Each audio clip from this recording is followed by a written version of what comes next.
ಶ್ರೀ ಕವಿವರ್ ಪಂಡಿತ್ ಪ್ರವರ್ ಟೇಕ್ಚಂದ್ಜಿಯವರು ರಚನೆ ಮಾಡಿರ್ತಕ್ಕಂಥ ಸುದೃಷ್ಟಿ ತರಂಗಿಣಿ ಎನ್ನುವಂತಹ ಕೃತಿರತ್ನದ ಹಿಂದಿಯಿಂದ ಕನ್ನಡಕ್ಕೆ ಅನುವಾದಿಸಿದವರು ಶ್ರೀಮತಿ ದೌಲಶ್ರೀ ಅಣ್ಣಾ ಸಾಹೇಬ್ ಪಾಟೀಲ್ ಸೇರ್ಬಾ.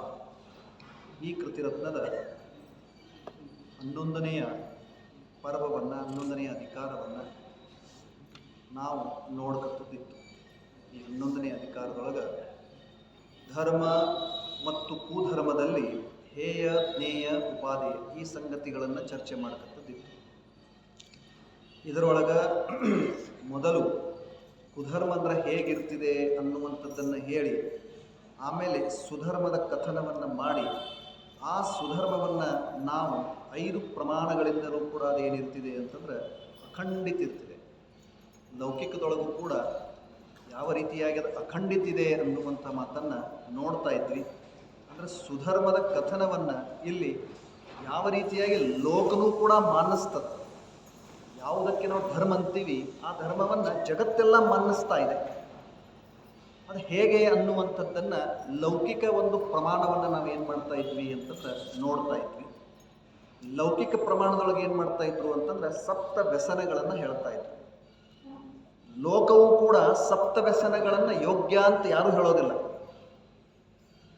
ಲೋಕದೊಳಗೆ ಇವು ಏನು ಸಪ್ತ ವ್ಯಸನಗಳನ್ನು ಹೇಳಲಾಗಿದೆ, ಇವು ಯಾವ ಸಪ್ತ ವ್ಯಸನಗಳು ಇವು ಚಲೋ ಇದಾವ ಅಂಥೇಳಿ ಯಾರೂ ಕೂಡ ಏನು ಮಾಡೋದಿಲ್ಲ ಅಂದ್ರೆ ಹೇಳೋದಿಲ್ಲ. ಇಡೀ ಲೋಕ ಎಲ್ಲ ಕಡೆಗೆ ಏನಿದೆ ಅಂತಂದ್ರೆ ಇದ್ರದ್ದು ನಿಂದನೆ ಮಾಡ್ತಾರೆ. ಅದನ್ನೇ ನಮ್ಮ ಧರ್ಮದೊಳಗೆ ಏನು ಮಾಡಿದ್ದಾರೆ ಅಂತಂದ್ರೆ ಪ್ರತಿಪಾದನೆ ಮಾಡಿದ್ದಾರೆ. ಅದಕ್ಕೆ ನಮ್ಮದು ಪ್ರಮಾಣಭೂತವಾಗಿದೆ ಅನ್ನುವಂಥ ಮಾತನ್ನು ಇವೆಲ್ಲದರ ಮೂಲಕ ಏನು ಮಾಡೋರಿದ್ದಾರೆ ಅಂತಂದ್ರೆ ಹೇಳೋದಿದ್ದಾರೆ.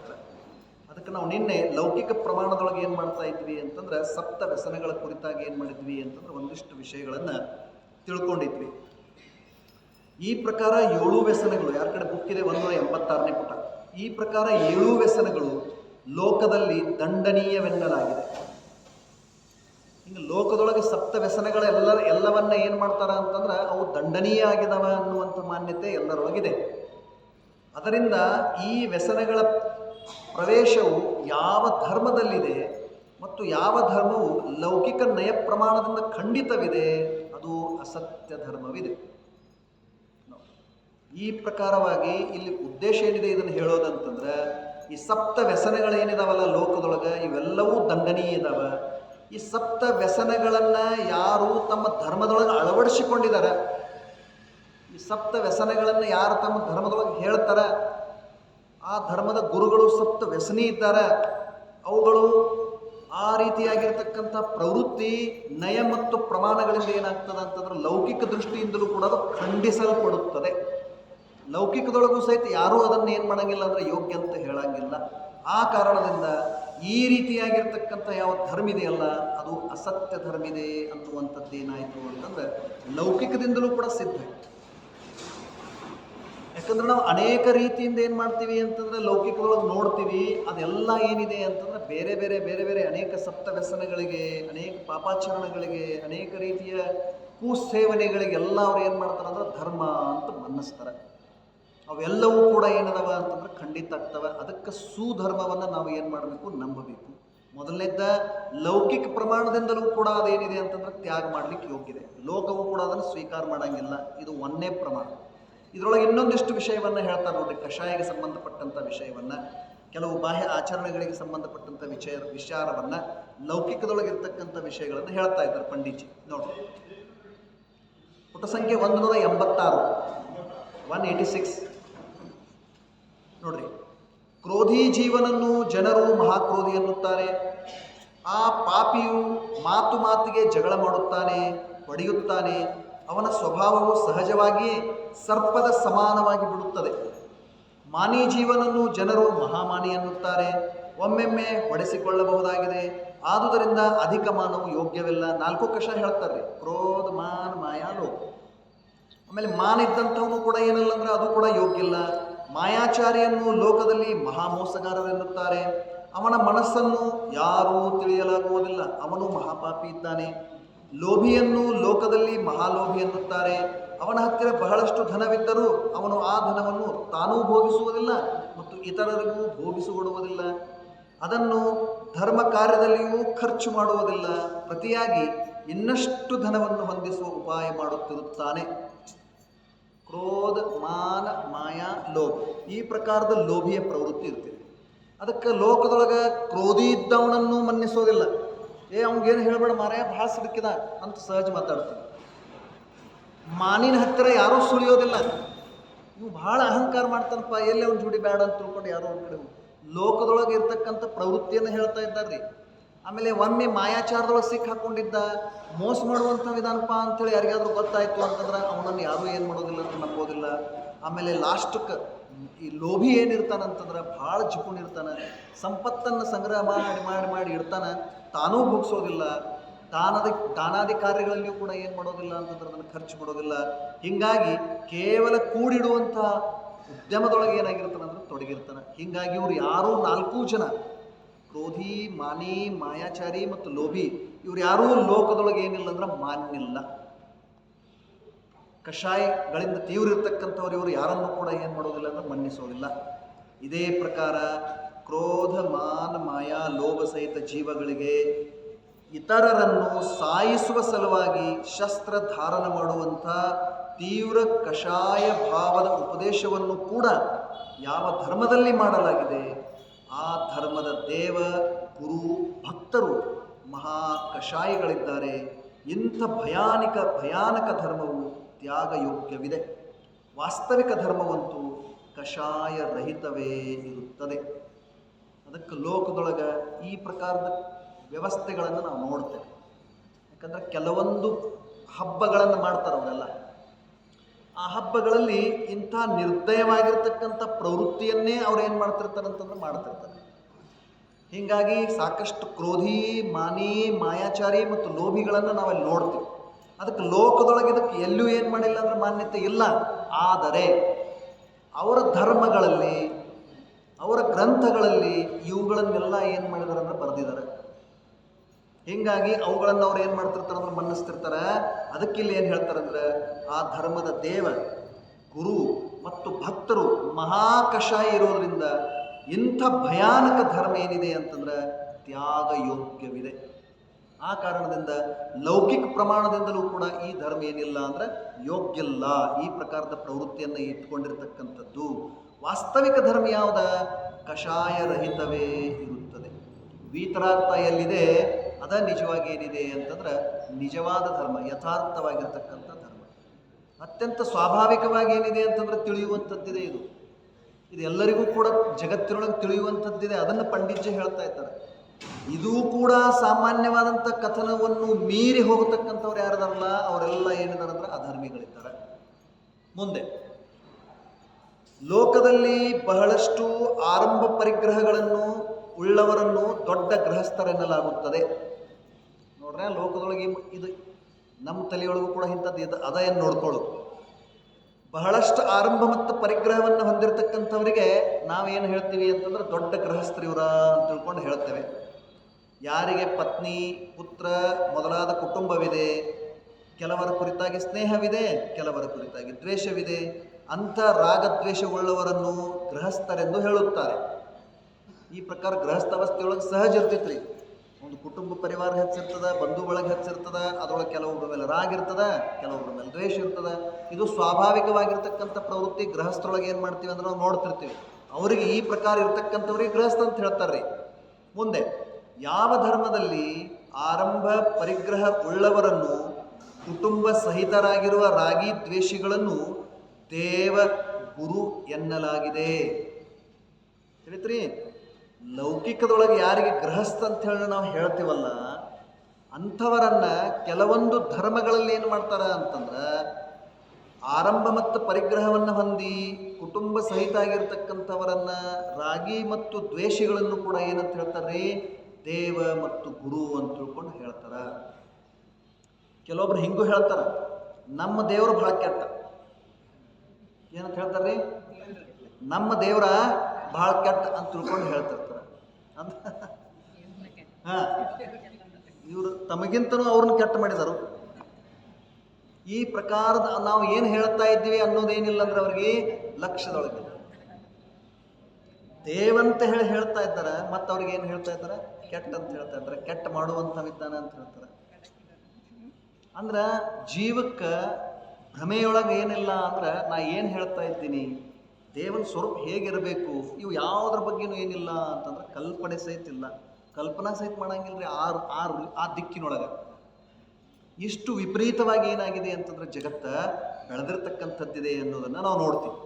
ನೋಡ್ರಿ, ಯಾರು ಗೃಹಸ್ಥವಸ್ಥಾದೊಳಗೆ ಇದ್ದಂಗೆ ಇರ್ತಾರ, ರಾಗಿ ದ್ವೇಷಿಗಳು ಇರ್ತಾರಲ್ಲ, ಅವರಿಗೆ ದೇವ ಮತ್ತು ಗುರು ಅಂತ ತಿಳ್ಕೊಂಡು ಮಾನ್ಯತೆ ಇದೆ. ದಿಗಂಬರ ಜೈನ ಮುನಿಗಳನ್ನು ಬಿಟ್ಟರೆ ಬಾಹ್ಯದೊಳಗಿರ್ತಕ್ಕಂಥ ಎಲ್ಲ ರೀತಿಯ ಒಂದು ತ್ಯಾಗಿ ಪರಂಪರೆಯನ್ನು ನಾವು ನೋಡ್ತೀವಿ. ಎಲ್ಲರೂ ಕೂಡ ಏನಿದ್ದಾರೆ ಅಂದ್ರೆ ಭಯಂಕರ ಪರಿಗ್ರಹಗಳಿಂದ ಏನಾಗಿದ್ದಾರೆ ಅಂದ್ರೆ ಯುಕ್ತಿರುವಂಥವರೇ ಇದ್ದಾರೆ. ಅಷ್ಟೇ ಅಲ್ಲ, ಗೃಹಸ್ಥರು ಮಾಡುವಂಥ ಎಲ್ಲ ಕಾರ್ಯಗಳನ್ನು ಕೂಡ ಅವ್ರು ಮಾಡ್ತಾರೆ. ಅದಕ್ಕಿಂತ ಹೆಚ್ಚಂದ್ರೂ ಏನು ತಪ್ಪಿಲ್ಲ.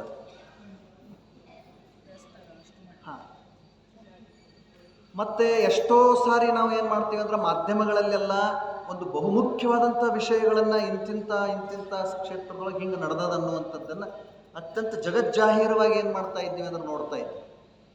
ಮತ್ತು ಅದನ್ನು ಅತ್ಯಂತ ಪ್ರೀತಿಯಿಂದ ಅವ್ರು ಒಪ್ಕೊಳ್ತಾರೆ ಸಹಿತ ನಾವು ಇದನ್ನೆಲ್ಲ ಮಾಡ್ತೀವಿ ಅಂತ. ಅಂಥವರಿಗೆ ಲೋಕದೊಳಗೆ ಏನಿಲ್ಲ ಅಂದ್ರೆ, ಲೋಕದ ಒಂದು ಮರ್ಯಾದೆಯೊಳಗೆ ಅವ್ರಿಗೇನಿಲ್ಲ ಅಂತಂದ್ರೆ ಗುರು ಅಥವಾ ದೇವಂತ ಅನ್ಲಿಕ್ಕೇನು ಬರೋದಿಲ್ಲ. ಅವರು ಸಾಮಾನ್ಯ ಗೃಹಸ್ಥರಂಗಿದಾರ್ರಿ. ಅವ್ರಿಗೆ ಹೆಂಗೆ ನಾವು ದೇವ ಅಥವಾ ಗುರು ಅಂತೇಳಿ ಸ್ವೀಕಾರ ಮಾಡ್ಲಿಕ್ಕೆ ಬರ್ತದೆ? ಬರೋದಿಲ್ಲ. ಅದನ್ನ ಇಲ್ಲಿ ಹೇಳ್ತಾ ಇದ್ದಾರೆ, ತಿಳಿಸ್ಕೊಡ್ತಾ ಇದ್ದಾರೆ ನಾವು. ಆ ಧರ್ಮವು ಸಂಸಾರದಲ್ಲಿ ಪರಿಭ್ರಮಣ ಮಾಡಿಸುವಂಥದ್ದಿದೆ. ಅಂಥ ಧರ್ಮಕ್ಕೆ ನಾವು ಗಂಟು ಬಿದ್ವಿ ಅಂತಂದ್ರೆ ಪುನಃ ಮತ್ತೇನಿದೆ, ಚತುರ್ಗತಿಯೊಳಗೆ ನಮ್ಮದ ಪರಿಭ್ರಮಣ ಆಗ್ತದೆ.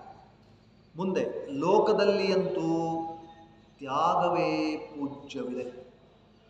ಲೋಕದೊಳಗೆ ಲೌಕಿಕ ದೃಷ್ಟಿಯೊಳಗೂ ಕೂಡ ಇದಕ್ಕೆ ಬಹಳ ಮಹತ್ವವಿದೆ. ತ್ಯಾಗಕ್ಕೆ ಬಹಳ ಮಹತ್ವವಿದೆ. ಯಾವುದೇ ಪ್ರಕಾರದಿಂದ ಒಂದು ಸಾಮಾನ್ಯ ನಿಯಮವನ್ನು ಜೀವ ತಗೊಂಡಿದ್ದ, ಆ ನಿಯಮಕ್ಕೆ ಅನುಸಾರವಾಗಿ ನಡೀತಿದ್ದ ಅಂದ್ರೆ ಅದು ಲೋಕದೊಳಗೆ ಏನಿದೆ ಅಂತಂದ್ರೆ ಬಹಳಷ್ಟು ಪೂಜ್ಯತೆಗೆ ಪ್ರಾಪ್ತ ಆಗ್ತದೆ. ತ್ಯಾಗಾತ್ ಶಾಂತಿ ಅಂತ ತಿಳ್ಕೊಂಡು ಹೇಳ್ತಾರೆ. ಲೌಕಿಕ ಜನ ಸಹಿತ ಹೇಳ್ತಾರೆ. ಅಂದ್ರೆ ತ್ಯಾಗ ಇದ್ದಲ್ಲಿ ಏನಿದೆ ಅಂದ್ರೆ ಪೂಜ್ಯತ್ವವಿದೆ. ಇದು ಸ್ವಾಭಾವಿಕ ಇದೆ. ಈಗಲೂ ಕೂಡ ಈ ಸದ್ದನು ಹಂಗೈತಿಲ್ರ ಪರಿಸ್ಥಿತಿ ನೋಡ್ರಿ. ಯಾರು ಮನೆ ಬಿಟ್ಟು ಒಣದಲ್ಲಿ ನಗ್ನರಾಗಿರುತ್ತಾರೆ ಅಥವಾ ಕೇವಲ ಲಂಗೋಟಿ ಧರಿಸಿರುತ್ತಾರೆ, ಅವರಿಗೆ ಪರಿಗ್ರಹಧಾರಿಗಳಾದ ದೊಡ್ಡ ದೊಡ್ಡ ದೊರೆಗಳು ನಮಸ್ಕಾರ ಮಾಡುತ್ತಾರೆ. ಎದಕ್ಕೆ ನಮಸ್ಕಾರ ಮಾಡ್ಕೋದಾರ್ರಿ? ಅವರಲ್ಲಿ ತ್ಯಾಗ ಯೋಗ್ಯ ಇರುವಂಥ ಪ್ರವೃತ್ತಿ ಇರೋದ್ರಿಂದ, ತ್ಯಾಗಿಗಳಾಗಿರೋದ್ರಿಂದ ಅವ್ರಿಗೇನದ ಅಂತಂದ್ರೆ ಅಲ್ಲಿ ಪೂಜ್ಯತ್ವ ಪ್ರಾಪ್ತಿದೆ. ಲೌಕಿಕದೊಳಗರಿದೆ. ಸಾಮಾನ್ಯವಾಗಿ ಲೌಕಿಕ ಜನತೆಯೂ ಕೂಡ ಈ ಪ್ರಕಾರದ ಪ್ರವೃತ್ತಿ ಇರ್ತಕ್ಕಂಥ ಜೀವಿಗಳಿಗೆ ಸಹಜವಾಗಿ ಅಲ್ಲಿ ಏನಿದೆ ಅಂದ್ರೆ ಪೂಜ್ಯತ್ವ ಭಾವ ಬರ್ತಿದ್ರಿ. ಇದು ಭಾರತೀಯ ಸಂಸ್ಕೃತಿಯೊಳಗೆ ಸ್ವಾಭಾವಿಕವಾಗಿ ಇರುವಂಥದ್ದಿದೆ. ಕೆಲವೊಂದು ಕಡೆಗೆ ಇದರದ ಮಹತ್ವ ಅಥವಾ ಇದರದ ವಿಷಯ ಗೊತ್ತಿಲ್ಲ ಅಂತ ತಿಳ್ಕೊಂಡು ಕೆಲವೊಂದು ಕಡೆಗೆ ನಾವು ಉದಾಹರಣೆ ನೋಡ್ತೀವಿ. ಶಾಂತಿಸಾಗರ್ ಮಹಾರಾಜರ ಸಂದರ್ಭದೊಳಗೆ ಅವ್ರೇನು ಒಂದು ಭಾರತ ಭ್ರಮಣ ಮಾಡ್ತಾ ಇದ್ರಲ್ಲ, ಆ ಸಮಯದೊಳಗೆ ಕೆಲವೊಂದು ಭಾಗದೊಳಗೆ ದಿಗಂಬರ ಮುನಿಗಳಿಗೆ ಪ್ರವೇಶ ಇರಲಿಲ್ಲ. ನೀವು ಈ ಕಡೆದು ಏನು ಮಾಡೋದಿಲ್ಲ ಅಂದ್ರೆ ಹೋಗೋದಿಲ್ಲ, ನೀವು ನಮ್ಮ ನಗರ ಮೇಗಿಂದ ಏನು ಮಾಡೋದಿಲ್ಲ ಅಂದ್ರೆ ಹೋಗೋದಿಲ್ಲ. ಹಿಂಗೆ ಅವ್ರಿಗೆ ಏನು ಮಾಡಿದ್ರು ಅಂದ್ರೆ ನಿರ್ಬಂಧಗಳನ್ನು ಹೇರಿದ್ರು. ಯಾವ ಭರತ ಕ್ಷೇತ್ರದೊಳಗೆ ಕುಸುಮಾಯುಧ ವನ, ಆಮೇಲೆ ಇನ್ನೊಂದು ವನ ಐತ್ರಲ್ಲ ಮಹೇಂದ್ರೋದಯ ಉದ್ಯಾನದೊಳಗೆ ಎಷ್ಟೋ ಸಂಖ್ಯೆಯೊಳಗೆ, ಸಾವಿರಾರು ಸಂಖ್ಯೆಯೊಳಗೆ ದಿಗಂಬರ ಮಹಾಮುನಿಗಳು ವಿಚರಣೆ ಮಾಡ್ತಕ್ಕಂಥ ಪವಿತ್ರ ಭೂಮಿಯೊಳಗೆ ಭರತ ಕ್ಷೇತ್ರದೊಳಗೆ ಅಂಥ ದಿಗಂಬರ ಮಹಾಮುನಿರಾಜರಿಗೆ ಪ್ರವೇಶ ನಿಷೇಧ ಮಾಡುವಂಥ ಜೀವಿಗಳದ್ದು ಏನಾಗಿದೆ ಅಂದರೆ ಉತ್ಪನ್ನ ಆಗಿದೆ. ಅಂದರೆ ಪಂಚಮ ಕಾಲದ ಪ್ರಭಾವ ನಾವು ಏನು ಮಾಡ್ತಾ ಇದ್ದೀವಿ ಅಂತಂದ್ರೆ ಕಾಣ್ತಾ ಇದ್ದೀವಿ. ತಿಳಿತ್ರಿ? ಅಂದ್ರೆ ಲೋಕದೊಳಗೆ ಇದು ಸ್ವಾಭಾವಿಕವಾಗಿರ್ತಕ್ಕಂಥದ್ದಿದೆ. ಈ ಕಾಲದೊಳಗೆ ಈ ಪ್ರಕಾರದ ಜೀವಗಳು ಏನದಾವ ಅಂತಂದ್ರೆ ಸಹಜವಾಗಿ ಹುಟ್ಟಿದವ್ರಿ.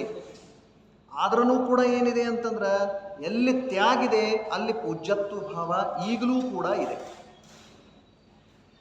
ದಶಲಕ್ಷಣ ಪರ್ವದೊಳಗೆ 16 ದಿನಗಳ ಷೋಡಶಕಾರಣ ಮಹಾಪರ್ವದೊಳಗೆ ನಾವು ಹೆಚ್ಚು ಮಹತ್ವ ನಮಗೆ ಯಾರ ಬಗ್ಗೆ ಬರ್ತದ ಅಂತಂದ್ರೆ ಯಾರು ಹೆಚ್ಚು ತ್ಯಾಗಗಳನ್ನು ಮಾಡ್ತಾರೆ. ಆಹಾರ ತ್ಯಾಗ ಇರ್ಬೋದು, ಹೊರಗಿನ ವಸ್ತುಗಳದ್ದು ತ್ಯಾಗ ಇರ್ಬೋದು, ಪರಿಗ್ರಹಗಳ ತ್ಯಾಗ ಇರ್ಬೋದು, ಇಂಥವೆಲ್ಲ ಒಂದು ವ್ರತ ನಿಯಮಗಳನ್ನು ಯಾರು ತಗೊಳ್ತಾರಲ್ಲ ಅಂದ್ರೆ ತ್ಯಾಗ ರೂಪದ ಪ್ರವೃತ್ತಿ ಏನಿರ್ತದಲ್ಲ ಅಲ್ಲಿ ಎಷ್ಟು ಪೂಜ್ಯತ್ವ ಇರ್ತದೆ, ಎಷ್ಟು ಪವಿತ್ರ ಭಾವನೆ ಏನಾಗ್ತದೆ ನಿರ್ಮಾಣ ಆಗ್ತದೆ. ಇದು ಸ್ವಾಭಾವಿಕ ಇದೆ. ಅದೇ ಪ್ರಕಾರ ಅವರಿಗೆ ಪರಿಗ್ರಹಧಾರಿಗಳಾದ ದೊಡ್ಡ ದೊಡ್ಡ ದೊರೆಗಳು ಕೂಡ ನಮಸ್ಕಾರ ಮಾಡುತ್ತಾರೆ. ದಿಗಂಬರ ಮಹಾಮುನಿರಾಜರಿರಲಿ ಅಥವಾ ಉತ್ಕೃಷ್ಟ ಶ್ರಾವಕರಿರಲಿ, ಅವರಿಗೆ ಏನು ಮಾಡ್ತಾರೆ ಅಂತಂದ್ರೆ ದೊಡ್ಡ ದೊಡ್ಡ ರಾಜ ಮಹಾರಾಜರು ಕೂಡ ನಮಸ್ಕಾರಾದಿಗಳನ್ನು ಮಾಡ್ತಾರೆ. ಅವರನ್ನು ಪೂಜಿಸುವ, ಗೌರವಿಸುವ ಸತ್ಪರಂಪರೆಯೂ ಕಂಡು ಬರುತ್ತದೆ. ಇದು ಲೌಕಿಕದೊಳಗೆ ಸಹಿತ ಏನಿದೆ ಅಂದರೆ ಅತ್ಯಂತ ಮಾನ್ಯವಾಗಿರ್ತಕ್ಕಂಥದ್ದಿದೆ.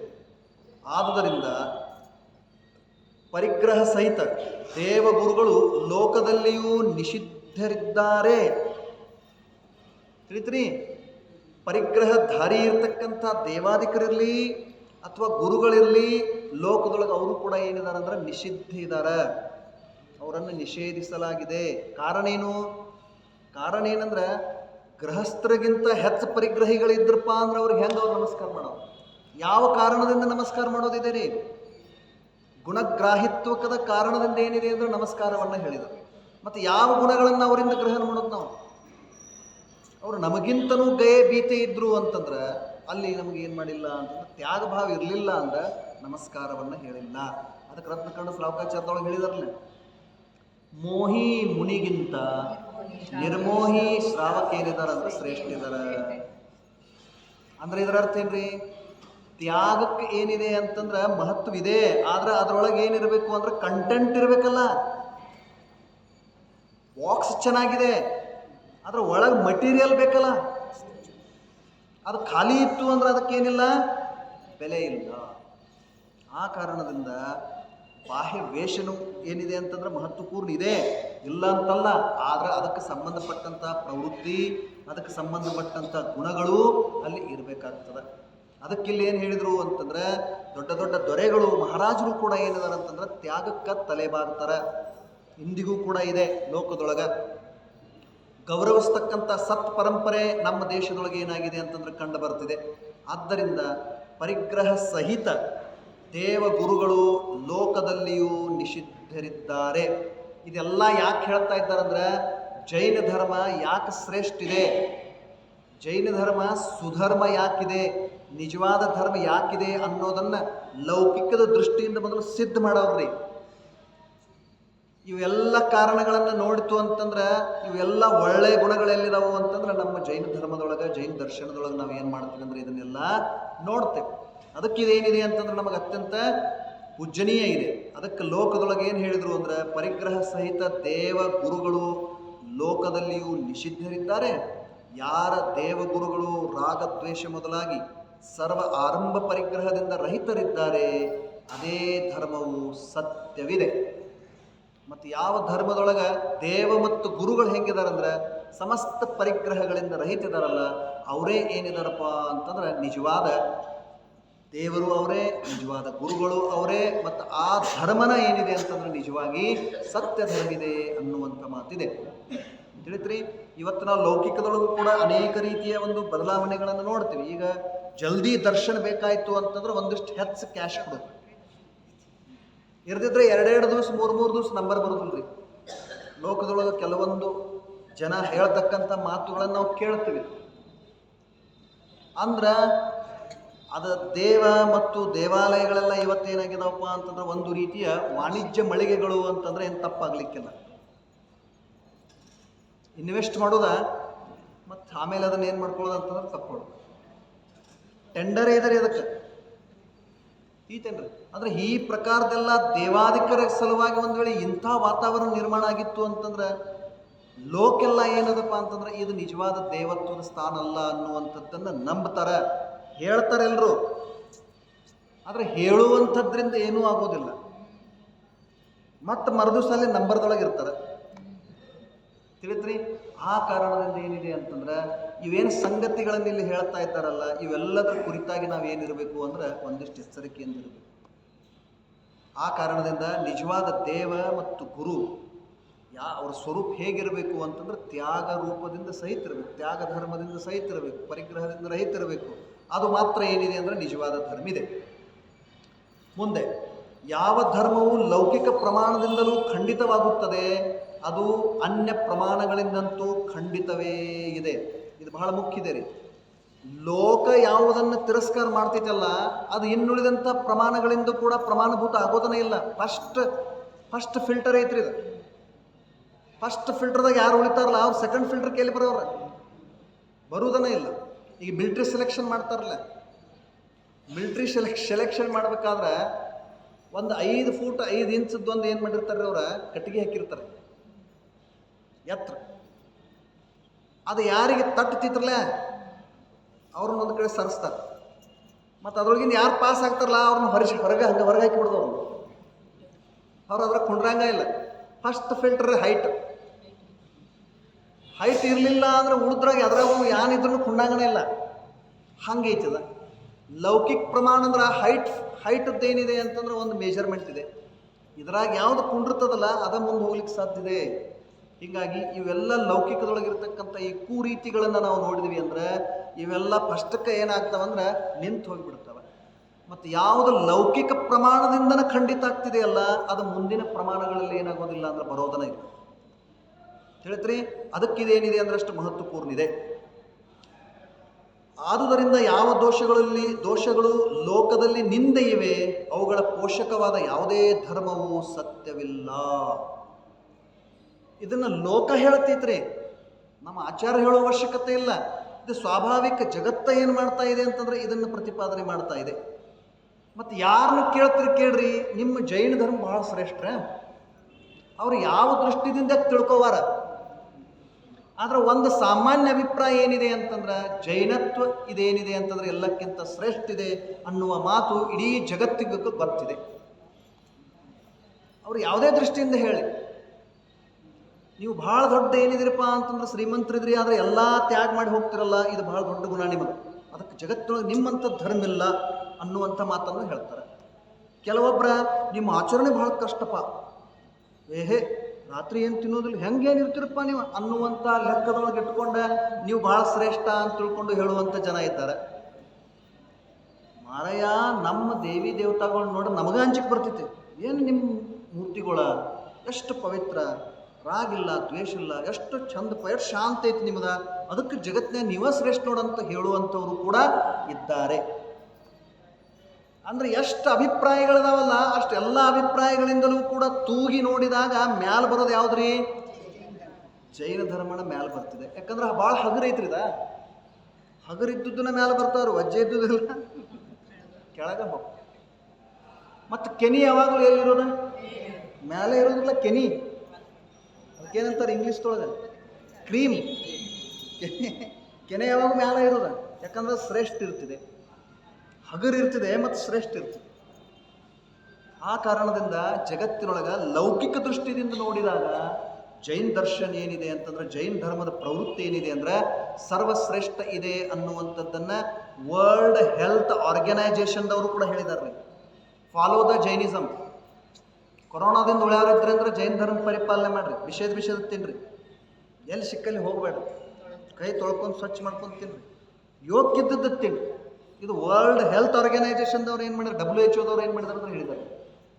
ಅಂದರೆ ಇದರ ಅರ್ಥ ಏನ? ಪಂಡಿತ್ಯ ಅದನ್ನು ಹೇಳ್ತಾ ಇದ್ದಾರೆ. ಲೋಕದೊಳಗೆ ಲೌಕಿಕ ಪ್ರಮಾಣದಿಂದ ನೋಡಿದೀವಿ ಅಂದರೆ ಯಾವುದು ಶ್ರೇಷ್ಠ? ಜೈನ್ ಧರ್ಮ ಏನಿದೆ ಅಂದರೆ ಶ್ರೇಷ್ಠ ಇದೆ. ಯಾವುದ್ರಾಗ ತಗೋರಿ, ಯಾವುದ್ರಾಗ ಬೇಕಾದ್ರಾಗ ತಗೋರಿ. ಎಲ್ಲದರೊಳಗೆ ಏನಿದೆ ಅಂತಂದ್ರೆ ಜೈನ ಧರ್ಮ ಎಲ್ಲ ಗುಣಗಳು ಕೂಡ ಏನಾಗ್ತಾವಂದ್ರೆ ಇದರೊಳಗೆ ಸಹಜವಾಗಿ ಸಮಾಹಿತದವ.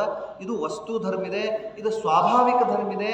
ಇದರಲ್ಲಿ ಯಾವುದೇ ಪ್ರಕಾರದ ಏನಿಲ್ಲ ಅಂದ್ರೆ ಕಿಚ್ಕಿಚಾಹಟ್ಟಿಲ್ಲ, ಕೆಸರೇನಿಲ್ಲ ಇಲ್ಲಿ ಎಲ್ಲವೂ ಕೂಡ ಹೆಂಗಿದೆ ಅಂತಂದ್ರೆ ಪವಿತ್ರವಾಗಿರ್ತಕ್ಕಂಥದ್ದಿದೆ ಅನ್ನೋದನ್ನು ನಾವೇನು ಮಾಡ್ತೀವಿ ಅಂತಂದ್ರೆ ನೋಡ್ತೀವಿ.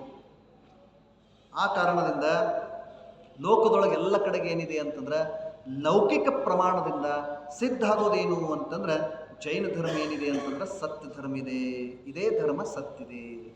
ಮುಂದೆ ಯಾರು ಲೋಕದಲ್ಲಿ ಭಗವಂತರ ಪೂಜೆ ಮಾಡುತ್ತಾರೆ, ದಾನ ಕೊಡುತ್ತಾರೆ, ಸಂಯಮ ತಪ ಮಾಡುತ್ತಾ ಸಮತೆಯ ಭಾವಪೂರ್ವಕ ಜೀವಿಸುತ್ತಾರೆ, ಶೀಲವಂತರಿರುತ್ತಾರೆ, ಯಾರಿಗೆ ಕ್ರೋಧ, ಮಾನ, ಮಾಯೆ, ಲೋಭಗಳು ಅಧಿಕ ಇರುವುದಿಲ್ಲ, ಅಂಥವರನ್ನು ಎಲ್ಲ ಜನರು ಪೂಜಿಸುತ್ತಾರೆ. ಮಾಡಂಗಿಲ್ರಿ, ಸ್ವಾಭಾವಿಕ ಇದೆ. ಯಾವುದೇ ಒಂದು ಕುಟುಂಬದೊಳಗೆ ತನ್ನಿಂತಾನೇ ಇರ್ತೈತೆ. ಯಾರು ಮಂದ ಕಷಾಯ ಇರ್ತಾರ, ಯಾರು ದಿನಾಲೂ ದೇವ ಪೂಜಾ, ಗುರುಪಾಸ್ತಿ, ಸ್ವಾಧ್ಯಾಯಾದಿ ಷಟ್ಕರ್ಮಗಳನ್ನು ಮಾಡ್ತಿರ್ತಾರೆ, ರಾತ್ರಿ ಭೋಜನ ಮಾಡಂಗಿಲ್ಲ, ಅತ್ಯಂತ ಶುದ್ಧವಾದಂಥ ಭೋಜನವನ್ನು ತಗೊಳ್ತಿರ್ತಾರೆ. ಅಂಥವರನ್ನು ಕಂಡ ಉಳಿದವರೊಳಗೂ ಕೂಡ ಸಹಜವಾಗಿ ಪೂಜ್ಯ ಭಾವ ಇರ್ತೈತೇನಿಲ್ರಿ? ಸಹಜವಾಗಿರ್ತೈತಿ. ಮನೆಯೊಳಗೆ ಅಷ್ಟಲ್ಲ, ಸಮಾಜದೊಳಗೂ ಕೂಡ ಅದಕ್ಕೊಂದು ಪೂಜ್ಯ ಭಾವ ಇದೆ. ಸಮಾಜದೊಳಗೆ ಅಷ್ಟಲ್ಲ, ನಿಮ್ಮ ಕಾರ್ಯಕ್ಷೇತ್ರದೊಳಗೂ ಕೂಡ ನೀವು ಎಲ್ಲದರಿಂದ ಹೊರಗೆ ಇರುತ್ತೀರಿ. ಆಟೋಮೆಟಿಕ್ ಸಹಜವಾಗಿ ಊಟ ಇತ್ತು ಅಂದ್ರೆ ಅಲ್ಲಿ ಹೋಗಂಗಿಲ್ಲ. ಮತ್ತು ಜನ ಹೆಚ್ಚು ಪರಿಚಯ ಆಗೋದಿಲ್ರಿ ಕೂಟದಾಗಲ್ಲ, ಭೋಜನ ಕೂಟದಾಗ. ಯಾಕಂದ್ರೆ ಎಲ್ಲರೂ ಸೇರಿರ್ತೇವೆ. ಮತ್ತು ಈಗಂತೂ ಸಿಸ್ಟಮ್ ಹೆಂಗಿದೆ, ತೊಗೊಂಡು ತಿರುಗಾಡ್ತೀವಿ ನಾವು. ಹಿಂಗಿರೋದ್ರಿಂದ ಎಲ್ಲ ಜನ ಏನಾಗ್ತಾರಪ್ಪ ಅಂತ ಪರಿಚಯ ಆಗ್ತಾರೋ. ಮತ್ತು ಇಲ್ಲ ಸಲ್ಲದ್ದು ವಿಷಯಗಳೆಲ್ಲ ಎಲ್ಲಿ ಬರ್ತಾವ್ರಿ? ಅಲ್ಲೇ ತಿನ್ನುತ್ನ್ಯಾಗ ಅದು ಪಚನ ಆಗಿ ಹೋಗುತ್ತಕ್ಕ ಅದು ಎಲ್ಲ ವಿಷಯ ತಲೆಯಾಗಿ ಬರೀ ಅದ ಗುಂಗಿರ್ತದೆ. ತಿಳಿತೇನ್ರಿ? ಇಲ್ಲಿ ನಾವು ಈ ವಾತಾವರಣದೊಳಗೆ ಇರೋದ್ರಿಂದ ಭೋಜನದೊಳಗೂ ಅದ, ಪುತ್ರನೂ ಅದ, ನೇತ್ರನೂ ಅದ ಇರೋದ್ರಿಂದ ಇದು ಎಷ್ಟೋ ದಿವಸ ತನಕ ಪ್ರಭಾವ ಉಳಿತೈತ್ರಿ. ಮತ್ತು ನಮ್ಮ ಯಾವಾಗಲೂ ಅಲ್ಲಿ ಹೊರಗಿರೋದ್ರಿಂದ ಏನಾಗಿರ್ತಾವ ಅಂತಂದ್ರೆ ಆ ಪ್ರಕಾರದ ಪ್ರಭಾವ ಇರ್ತಾವೆ. ಅಂಥ ಸಂದರ್ಭದೊಳಗೆ ಇವು ಧರ್ಮೀಯ ಏನಾಗವಿಲ್ಲ ಅಂದ್ರೆ ಹೋಗಾವಿಲ್ಲ. ಬರೀ ಊಟಕ್ಕೆ ನಾವು ಊಟ ಮಾಡಿ ಬಂದಿದ್ದಾನೆ ಅಂತಾರೆ ಇವು. ಮದುವೆಗೆ ಆದ್ರೆ ಭೀ ಮತ್ತು ಮದುವೆಗೆ ಯಾಕೆ ಬೈಂದಿರ್ತಾರ ಅವರು? ಮನ್ಯಾಗ ಊಟ ಮಾಡಿದ್ರೆ ಇಲ್ಲಿ ಏನು ತಗದೈತಿ? ನಿಜವಾಗಿ ಮದುವೆ ಖರೆ ಚಲೋ ಯಾವಾಗ ಆಗ್ತೈತ್ರಿ? ಇದು ಚಲೋ ಆಯಿತು, ಎಲ್ಲ ಚಲೋ. ಹಿಂಗೊಂದು ಕಲ್ಪನೆ ಇದೆ. ಅದಕ್ಕೆ ಲೌಕಿಕದೊಳಗೂ ಕೂಡ ನಾವೇನಾಗ್ತೀವಿ ಅಂತಂದ್ರೆ ಅಂದ್ರೆ ಧರ್ಮಾಚರಣೆ ಮಾಡ್ತಕ್ಕಂಥ ಜೀವ ಸಹಜವಾಗಿ ಪೂಜ್ಯತ್ವಕ್ಕೆ ಪ್ರಾಪ್ತ ಆಗ್ತಾನೆ. ಅವಂಗದು ಬ್ಯಾಡಾಗಿರ್ತದೆ. ಅದರ ಲೋಕದೊಳಗೆ ಅವನ ತ್ಯಾಗ ಏನಾಗ್ತಾ ಇದೆ ಅಂತಂದ್ರೆ ಎದ್ದು ಕಾಣಿಸ್ತಾ ಇದೆ. ಸಹಜ ಇದೆ. ಅಷ್ಟಮಿ ಚತುರ್ದಶಿಗಳನ್ನು ಮನೆಯೊಳಗೆ ಮಾಡ್ತಿದ್ರಿ ಅಂತಂದ್ರೆ ಮನೆಯೊಳಗಿನ ವಾತಾವರಣ ಬೇರೆ ಇರ್ತದೆ. ಅಷ್ಟಾನಿಕದೊಳಗಿರ್ತಕ್ಕಂಥ ಭೋಜನ ಅನೇಕ ವಿಷಯಗಳಿಂದ ದೂರ ಇದ್ದುಕೊಂಡು ನಾವು ಅಡುಗೆ ಮಾಡ್ತಿದ್ವಿ ಅಂದ್ರೆ ಅದರದ್ದೊಂದು ಪ್ರಭಾವ ಏನಿರ್ತದೆ, ಸ್ವಾಭಾವಿಕವಾಗಿರ್ತದೆ. ಅಂದರೆ ಎಷ್ಟು ನಾವು ಸಂಯೋಗದೊಳಗಿಂದ ತ್ಯಾಗ ಮಾಡಿ ಅಲ್ಲಿಂದ ಉಳಿಲಿಕ್ಕೆ ಪ್ರಯತ್ನ ಮಾಡ್ತೇವಲ್ಲ, ಅಷ್ಟು ಪೂಜ್ಯತ್ವ ಭಾವ ಸಹಜವಾಗಿ ಏನಾಗ್ತದೆ ಅಂತಂದ್ರೆ ಎಲ್ಲರೊಳಗೆ ತನ್ನಿಂತಾನ ಬೆಳೀತದೆ. ನೋಡ್ರಿ, ತ್ಯಾಗ ಮೂರ್ತಿಗಳು, ತ್ಯಾಗ ಮೂರ್ತಿಯಾಗಿರ್ತಕ್ಕಂಥ ದಿಗಂಬರ ಮಹಾಮುನಿಗಳು ಯಾವ ಒಣರಾಜಿಯೊಳಗೆ ವಾಸ ಮಾಡ್ತಿರ್ತಾರಲ್ಲ, ಆ ಒಣ ಪ್ರಾಂತ್ಯದೊಳಗಿರ್ತಕ್ಕಂಥ ಬದ್ಧ ವಿರೋಧಿಯಾಗಿರ್ತಕ್ಕಂಥ ತಿರಿಯಂಚುಗಳು ಕೂಡ ವೈರತ್ವವನ್ನು ಮರೆತ ಅವ್ರ ಪಾದ ಮೂಲಗಳು ಬಂದು ಕೂತಿರ್ತವೆ. ಅದರಿಂದ ಆಯ್ತಿದು ತ್ಯಾಗದಿಂದ ಇರುವಂಥ ಸಾಮರ್ಥ್ಯ ಇದೆ. ತ್ಯಾಗದಿಂದ ಈ ಶರೀರದೊಳಗೂ ಭಾಳ ದೊಡ್ಡ ಶಕ್ತಿ ಬರ್ತಿತ್ರಿ. ಭೋಗದಿಂದ ಬರಂಗಿಲ್ಲ. 3 ಸರಿ ಊಟ ಮಾಡೋದ್ರಿಂದ ಹೊಟ್ಟೆ ಬಿಗಿತಂದ್ರೆ ಒಂದು ಸಲ ಮಾಡಿ ನೋಡ್ರಿ, ತನ್ನಿಂತನೇ ಇದಕ್ಕೂ ಶಾಂತಿ ಆಗ್ತಿತ್ತು. ಸ್ವಾಭಾವಿಕವಾಗಿ ತ್ಯಾಗದಿಂದ ಇಡೀ ಜಗತ್ತ ಏನಾಗ್ತಿತ್ತು ಅಂತಂದ್ರೆ ಪ್ರಫುಲ್ಲಿತ ಆಗ್ತಿತ್ತು. ಸ್ವಾಭಾವಿಕ ಧರ್ಮ ಇದೆ. ಆ ಕಾರಣದಿಂದ ಎಲ್ಲಿ ತ್ಯಾಗಕ್ಕೆ ಪ್ರಾಧಾನ್ಯತೆ ಇದೆ ಅಲ್ಲಿ ಏನು ಮಾಡ್ತಾರಂದ್ರೆ ಜನ ಅವರನ್ನು ಪೂಜಿಸ್ತಾರೆ. ನೋಡಿ, ಏಕೇಂದ್ರಿಯನ್ನು ಕೂಡ ನಮ್ಮಲ್ಲಿ ಜನ ಏನು ಮಾಡ್ತಾರಪ್ಪ ಅಂದ್ರೆ ಪೂಜಾ ಮಾಡ್ತಾರ್ರಿ. ಮಾಡಂಗಿಲ್ರಿ? ಯಾಕೆ ಪೂಜೆ ಮಾಡ್ತಾರೆ ಹೇಳ್ರಿ? ಯಾಕಂದ್ರೆ ನಮ್ಮಿಂದ ಏನೂ ಅಪೇಕ್ಷಿಸಂಗಿಲ್ಲ, ಮತ್ತು ಏನೂ ತನ್ನದು ತಿನ್ನಂಗಿಲ್ಲ, ಎಲ್ಲ ನಮ್ಗೆ ಕೊಡ್ತದೆ. ಕಟ್ಟಿಗೆಯನ್ನು ಕೊಡ್ತದ, ಹಣ್ಣುಗಳನ್ನು ಕೊಡ್ತದ, ನೆರಳನ್ನು ಕೊಡ್ತದ, ಎಷ್ಟೋ ಜೀವಿಗಳಿಗೆ ಆಶ್ರಯವನ್ನು ಕೊಡ್ತದ. ಹೀಗಾಗಿ ಗಿಡ ಮರಗಳನ್ನು ಕೂಡ ಪೂಜ್ಯ ದೃಷ್ಟಿಯಿಂದ ನೋಡ್ತಾರ್ರಿ.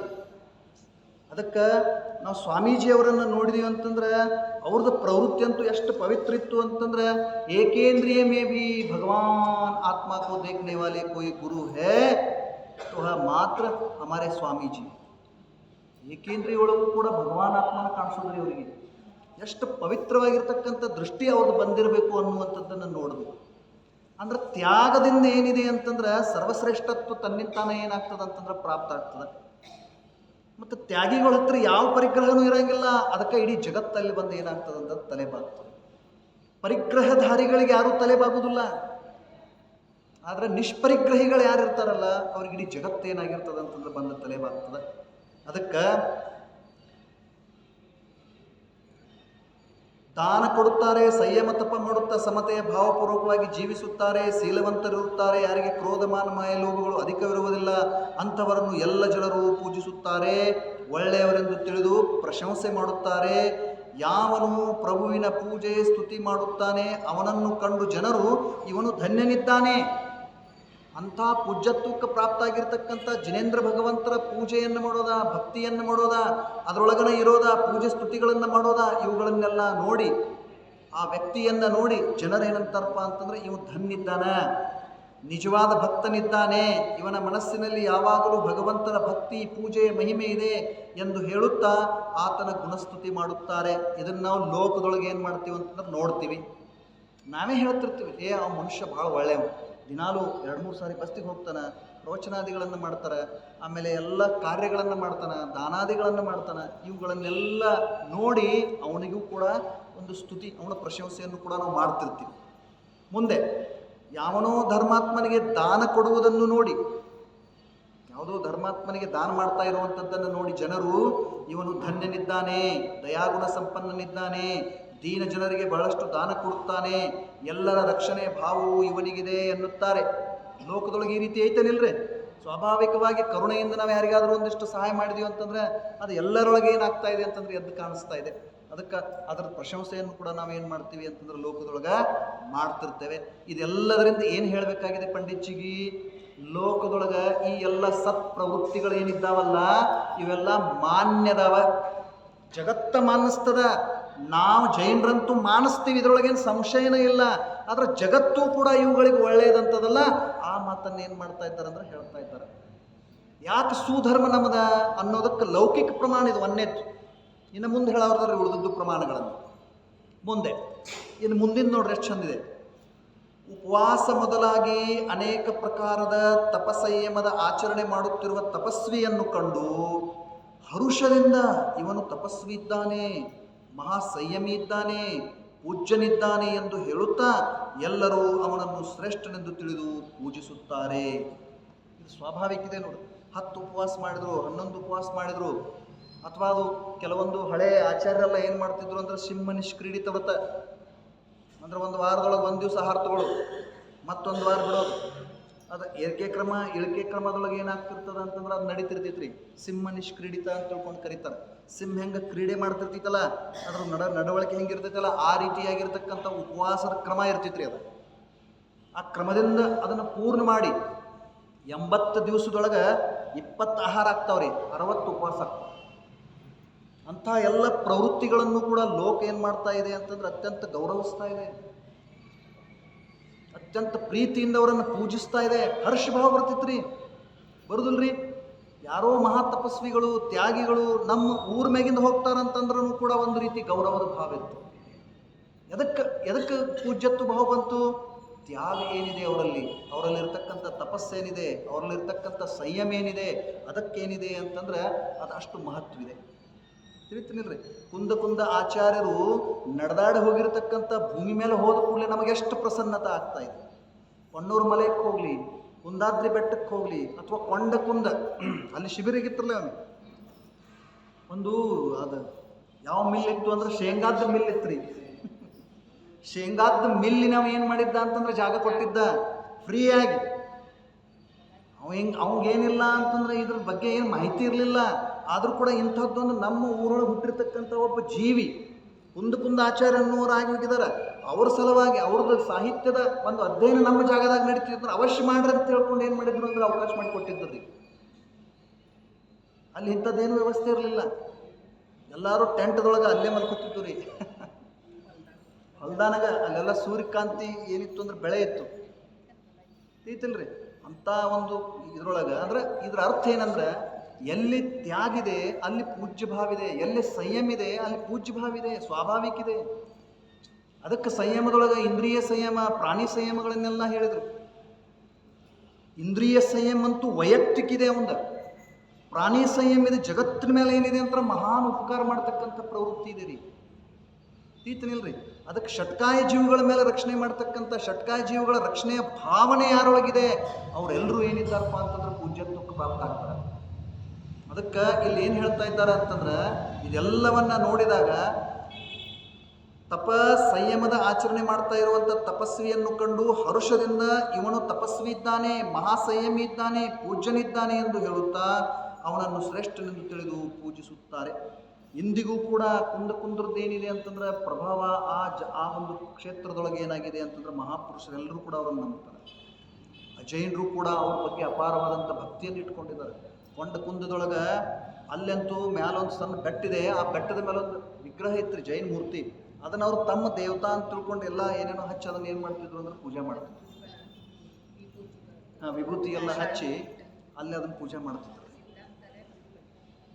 ಯಾಕೆ ಪೂಜ್ಯ ಆಯ್ತು ಅಂತಂದ್ರೆ ಅವ್ರಿಗೊಂದು ಕಲ್ಪನೆ ಇದೆ, ಮೈ ಮೇಲೆ ಒಂದು ಏನಿಲ್ಲ ಅಂದ್ರೆ ಆಭರಣ ಇಲ್ಲ, ಒಂದೂ ವಸ್ತ್ರ ಇಲ್ಲ, ಎಷ್ಟು ಶಾಂತ ಐತಪ್ಪ ಇದು ಮೂರ್ತಿ ಅಂತ ತಿಳ್ಕೊಂಡು ತನ್ನಿಂತನ ತಲೆ ಬಾಗ್ತಿತ್ರಿ ಅಲ್ಲಿ. ಹಿಂಗಾಗಿ ಅವ್ರು ತಿಳಿಲಿಲ್ಲ, ಆದ್ರೂ ಕೂಡ ಅದನ್ನು ಪೂಜ್ಯ ರೂಪದಿಂದ ಏನು ಮಾಡಿದಾರೆ ಅಂತಂದ್ರೆ ಮನ್ನಿಸ್ತಾರೆ. ಮತ್ತೆ ಹೆಂಗೈತ್ರಿ ಇದು ಪೂಜ್ಯ ಐತಪ್ಪ ಅನ್ನುವಂಥ ಒಂದು ಪವಿತ್ರ ಭಾವ ನಿರ್ಮಾಣ ಆದ್ರೂ ಕೂಡ ಅದು ನಮ್ಮನ್ನು ಮೋಕ್ಷ ತನಕ ತೊಗೊಂಡು ಹೋಗ್ತಿತ್ರಿ. ಅದಕ್ಕೆ ಉದಾಹರಣೆ ಯಾರಂತಂದ್ರೆ ಕೌಂಡೇಶ್ ಬಾಲಕನ. ಇಡೀ ಅರಣ್ಯೆಲ್ಲವೂ ಕೂಡ ಬೆಂಕಿಯಿಂದ ದಗ್ದಾಗಿ ಹೋದ್ರೂ ಕೂಡ ಇದು ಮರ ಯಾಕಿದು ದಗ್ದಾಗಿಲ್ಲ, ಒಳಗೆ ಹೋಗಿ ನೋಡುಗುಡ್ದ ಮೊರದ ಪೊಟರೆ ಒಳಗೆ ಏನಾಗಿತ್ತು ಅಂತಂದ್ರೆ ಒಂದೇನೋ ಪವಿತ್ರವಾಗಿರ್ತಕ್ಕಂಥ ಗ್ರಂಥ ಇತ್ತು. ಓಹೋ ಏನಪ್ಪ ಇದರಿಂದನೇ ಏನಾಗೈತಿ ಅಂತಂದ್ರೆ ಈ ಗಿಡಕ್ಕೆ ಏನಾಗಿಲ್ಲ, ಇದನ್ನ ಯಾರಿಗೆ ಕೊಡೋದ ಅಂದ ಕೂಡಲೇ ಹಿಂದೆ ನೋಡಿದ್ರಲ್ಲ, ಇವ್ರು ಯಾರಪ್ಪ ಭಗವಾನ್ ಆತ್ಮನ ಕಥನ ಮಾಡ್ತಕ್ಕಂಥವ್ರಿದ್ರು. ಆತ್ಮ ನೀರಿನಿಂದ ನೆನೆಯಂಗಿಲ್ಲ, ಬೆಂಕಿಯಿಂದ ಸುಡಂಗಿಲ್ಲ, ಇಂಥವೆಲ್ಲ ಮಾತುಗಳನ್ನು ಹೇಳ್ತಾ ಇದ್ರಲ್ಲ, ಅಂಥವ್ರಿಗೆ ಇದು ಸಲ್ಲಬೇಕು ಅನ್ನುವಂಥದ್ದೊಂದು ನಿರ್ಣಯ ಇತ್ತಲ್ಲ. ಆ ನಿರ್ಣಯ ಇವತ್ತು ಭರತ ಕ್ಷೇತ್ರವನ್ನು ಬೆಳಗಿದ ಓರ್ವ ಬಾಲಕನಾಗಿ ಏನಾದ ಅಂತಂದ್ರೆ ಜನ್ಮಿಸಿ. ಒಂದು ಸಮಯದ ಚಿಂತನ ಅನಂತ ಕಾಲ ತನಕ ಏನು ಮಾಡ್ತೈತೆ ಅಂದ್ರೆ ಸುಖವನ್ನು ಕೊಡುವಂಥದ್ದಿದೆ. ಒಂದು ಸಮಯದ ಯೋಗ್ಯ ನಿರ್ಣಯ, ಒಂದು ಸಮ್ಯಕ್ ದರ್ಶನದ ಪರ್ಯಾಯ, ಅನಾದಿಯಿಂದ ಬಂದಿರತಕ್ಕಂಥ ವಿಪರೀತ ಪರಂಪರೆಯನ್ನೆಲ್ಲ ಏನು ಮಾಡ್ತೈತಿ ಅಂದ್ರೆ ಮಟ್ಟ ಹಾಕಿ ಬಿಡ್ತೈತ್ರಿ. ಒಂದು ಸಮಯದ ಪರ್ಯಾಯ ಅದು ಒಮ್ಮೆ ನಮ್ಮನ್ನು ನಾವು ಸ್ವೀಕಾರ ಮಾಡಿದೆವು ಅಂತಂದ್ರೆ ಆ ಒಂದು ಅಂದ್ರೆ ಅಲ್ಲಿಯೂ ಕೂಡ ತ್ಯಾಗ ಐತ್ರಿ. ಆ ಒಂದು ಸಮಯದ ಪರ್ಯಾಯ ಅನಾದಿ ಪರಂಪರೆಯನ್ನು ತ್ಯಾಗ ಮಾಡಿ ಸಾದಿ ಅನಂತ ಕಾಲ ತನಕ ಬರುವಂಥ ಸ್ವಭಾವದ ಆಶ್ರಯ ತಗೋತು ಅಂದ್ರೆ, ಅದನ್ನು ತ್ಯಾಗ ಮಾಡಿ ಈ ಕಡೆ ಬಂತು ಅಂತಂದ್ರೆ ಅದು ಏನಿದೆ ಅಂತಂದ್ರೆ ನಮ್ಮದ ಭವಿಷ್ಯ ಏನಿದೆ ಅಂತಂದ್ರೆ ಉಜ್ವಲ ಇದೆ, ಭವಿತವ್ಯದ ಉಪಲಬ್ಧಿ ಅದೇ ಇದೆ. ಅದಕ್ಕೆ ಇಷ್ಟೆಲ್ಲ ಲೌಕಿಕದ್ದು ಶ್ರೇಷ್ಠ ಪ್ರಮಾಣದವ್ರು ಇವ. ಲೌಕಿಕದೊಳಗೆ ಸಹಿತ ಜನ ಸತ್ಯವನ್ನ ಅಪ್ಕೊಳ್ತಾರ ಅನ್ನುವಂಥ ಮಾತಿಲ್ಲಿ ಪಂಡಿತ್ಯ ಹೇಳ್ತಾ ಇದ್ದಾರೆ. ಇವತ್ತರ ವಿರುದ್ಧ ಇರತಕ್ಕಂಥವು ಎಲ್ಲವುಗಳನ್ನು ಜಗತ್ತ ಏನು ಮಾಡ್ತದಂದ್ರೆ ತಿರಸ್ಕಾರ ಮಾಡ್ತದ. ಹೀಗಾಗಿ ಲೌಕಿಕ ಪ್ರಮಾಣದಿಂದಲೂ ಕೂಡ ನಮ್ಮ ಧರ್ಮ ಏನಿದೆ ಶ್ರೇಷ್ಠ ಇದೆ ಅನ್ನುವಂಥದ್ದನ್ನು ಇಲ್ಲಿ ಏನು ಮಾಡ್ತಾ ಇದ್ದಾರೆ ಅಂತಂದ್ರೆ ಪ್ರತಿಪಾದನೆ ಮಾಡ್ತಾ ಇದ್ದಾರೆ. ನೋಡಿ, ಪೂಜಿಸುತ್ತಾರೆ. ಸಮತೆಯ ಭಾವವುಳ್ಳವನಿಗೆ ಯಾವನೋ ದುಷ್ಟನು ದುರ್ವಚನಗಳನ್ನಾಡಿದರೆ, ನೋಡ್ರಿ ಇದು ಎಲ್ಲ ಕಡೆಗೆ ನಾವು ನೋಡ್ತೀವಿ. ಇದು ಏನಂಥೇಳಿ, ಸಮತೆಯ ಭಾವವುಳ್ಳಂಥ ಯಾವುದೋ ಒಬ್ಬ ಯಾರಿಗೋ ದುಷ್ಟ ದುರ್ವಚನಗಳನ್ನು ಆಡಿದಂದ್ರೆ, ಹೊಡೆದಂದ್ರೆ, ಕಟ್ಟಿ ಹಾಕಿದ ಅಂದ್ರೆ ಅಂಥ ಪ್ರಸಂಗದಲ್ಲಿ ಅವನು ಯಾರಿಗೂ ಯಾವುದೇ ರೀತಿಯ ದ್ವೇಷಪೂರ್ಣ ಪ್ರತಿಕ್ರಿಯೆ ಮಾಡದಿದ್ದರೆ ಅವನ ಕುರಿತಾಗಿ ಜನರು ಇವನು ಧನ್ಯನಿದ್ದಾನೆ, ಮಹಾಧೀರನಿದ್ದಾನೆ, ಸಮತಾ ಪರಿಣಾಮವುಳ್ಳವನಿದ್ದಾನೆ ಎಂದು ತಿಳಿದು ಅವನನ್ನು ಪೂಜಿಸುತ್ತಾರೆ. ಲೋಕದೊಳಗೆ ಐತನಿಲ್ರಿದ ಅನೇಕ ಕಡೆಗೆ ನೋಡ್ತೀವಿ ನಾವು. ಈ ಪ್ರಕಾರದ ಪ್ರವೃತ್ತಿಯಾಗಿರ್ತಕ್ಕಂಥವ್ರನ್ನ ಏನು ಮಾಡ್ತಾರಪ್ಪ ಅಂದ್ರೆ ಜನ ಇಂದಿಗೂ ಕೂಡ ಒಂದು ಸೆಪ್ರೇಟ್ ಒಂದು ವಿಂಗ ಐತ್ರಿ. ಅದ ಜಗತ್ತಿನೊಳಗೆ ಎಲ್ಲ ಕಡೆ ಅವರೇ ಇದಾರೆ. ಅವರು ಮನ್ನಿಸುವಂಥದ್ದನ್ನು ಯಾರನ್ನ, ಯಾವ ಒಬ್ಬ ಮಹಾ ವ್ಯಕ್ತಿ ಚಲೋ ವ್ಯಕ್ತಿ ಅವನು ಅನೇಕ ರೀತಿಯಿಂದ ದುಷ್ಟರು ಏನು ಮಾಡಿದ್ರು ಅಂತಂದ್ರೆ ಹೊಡೆದ್ರು, ಬಡದ್ರು, ಕಟ್ಟಿ ಹಾಕಿದ್ರು, ಕೈಯೊಳಗೆಲ್ಲ ಏನು ಮಾಡಿದ್ರು ಅಂತಂದ್ರೆ ಮಳೆ ಹೊಡೆದ್ರು, ಸಿಲುಬೆಗೆ ಏರಿಸಿದ್ರು. ಆದ್ರೂ ಕೂಡ ಅವ್ರು ಏನಂತಿದ್ರು ಅಂದ್ರೆ ಇವರೆಲ್ಲ ಬಾಲಕರಿದ್ದಾರೆ, ಜ್ಞಾನಿಗಳಿದ್ದಾರೆ, ಅವರೆಲ್ಲ ಕ್ಷಮಿಸಿಬಿಡ್ರಿ. ಇಷ್ಟು ಮಾತಿನ ಪ್ರಭಾವ ಅವ್ರಿಗೆ ಹೊಡೆಯವ್ರ ಮೇಲೆ ಆಗಲಿಲ್ಲ, ಆದ್ರೆ ಅದು ನೋಡೋವ್ರ ಮೇಲೆ ಏನಾಗಿತ್ತು ಅಂತಂದ್ರೆ ಅಷ್ಟು ಪ್ರಭಾವ ಆಗಿ ಇಂದಿಗೂ ಕೂಡ ಅದೊಂದು ಏನಿದೆ ಅಂದ್ರೆ ಸಿಸ್ಟಮ್, ಅವ್ರದ್ದೊಂದು ಪ್ರಥಾ ಏನಾಗಿದೆ ಅಂದ್ರೆ ಬೆಳೆದಿದೆ. ಆಯ್ತು ನೀವು ಅಂದ್ರೆ ಈ ಪ್ರಕಾರ ಜಗತ್ತು ಯಾವಾಗಲೂ ಕೂಡ ಏನಿದೆ ಅಂತಂದ್ರೆ ಇಂಥ ಪೂಜ್ಯತೆಗೆ, ಇಂಥ ಶ್ರೇಷ್ಠ ಗುಣವನ್ನು ಯಾರು ಹೊಂದಿರ್ತಾರ ಅವ್ರಿಗೇನಿದೆ ಅಂತಂದ್ರೆ ಮಾನ್ಯತೆಯನ್ನು ಕೊಡ್ತಕ್ಕಂಥದ್ದಿದೆ. ನಾವೇನು ಹೇಳ್ತೀವಿ, ಜಗತ್ತು ಕೆಟ್ಟು ಹೋಗಿದ್ದೆ ಅಂತ ನಾವು ಹೇಳ್ತಾ ಇದ್ದೀವಿ. ಜಗತ್ತು ಕೆಟ್ಟಿಲ್ಲ, ನಮ್ಮ ದೃಷ್ಟಿ ಕೆಟ್ಟಿದೆ. रೇ जगत के सुधारक, जगत को मत सुधार, अपने आप को सुधार, जगत सुधरा हुआ है. ಜಗತ್ತು ಸುಧಾರಿಸಿದ್ದಿದೆ, ನಿನ್ನ ದೃಷ್ಟಿ ಏನಾಗಿತ್ತಪ್ಪ ಅಂತಂದ್ರೆ ಕೆಟ್ಟಿದೆ, ಅದನ್ನು ಏನು ಮಾಡು ಅಂತ ಬದಲಾಯಿಸು. ಸೃಷ್ಟಿ ಕೋ ಮತ್ ಬದಲೋ, ದೃಷ್ಟಿ ಕೋ ಬದಲು. ನಮ್ಮ ಜೈನ್ ದರ್ಶನ್ ಬಿ ಅದನ್ನ ಹೇಳ್ತದೆ, ದೃಷ್ಟಿ ಸಮೀಚೀನ ಆಗಬೇಕು. ದೇಶಯಾಮಿ ಸಮೀಚೀನಂ ಧರ್ಮಂ ಕರ್ಮ ನಿಬರ್ಹನ.